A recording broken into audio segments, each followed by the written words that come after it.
தமிழ் இலக்கணத்துல இன்று போலி என்றால் என்ன அப்படிங்கறத பத்தி நம்ம பார்க்கலாம்.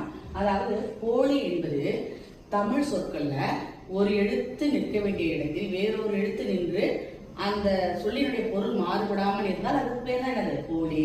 இந்த போலி முதற்போலி, இடைப்போலி, கடைப்போலி, முற்றுப்போலி என்று சொல்றாங்க. இப்படி சொல்லுவோம். இப்ப பாத்தீங்கன்னா முதற்போலியில ஞாயிறு, அதாவது முதல் எழுத்துக்கு பதில் வேறொரு எழுத்து போலியா வந்திருக்கு.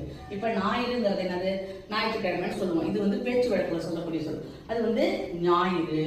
அது போல மஞ்சு, மைஞ்சு, மை.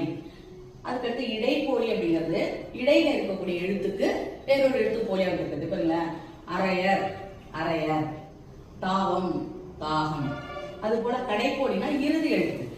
இப்ப நலம், நலன், கடம், கடன்.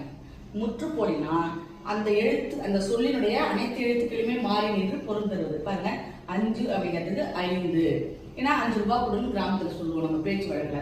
அது 5 ரூபாய் அப்படின்னு சொல்லணும். இதுதான் முற்றுப்போலி. இதே இல்லாத இந்த எழுத்துக்கள் மாறி மாறி நின்று கூட பொருள் தர மாதிரி இருக்கு. அதை முன் பின்ன தொக்க போலி அப்படின்னு சொல்லுவாங்க. நன்றி.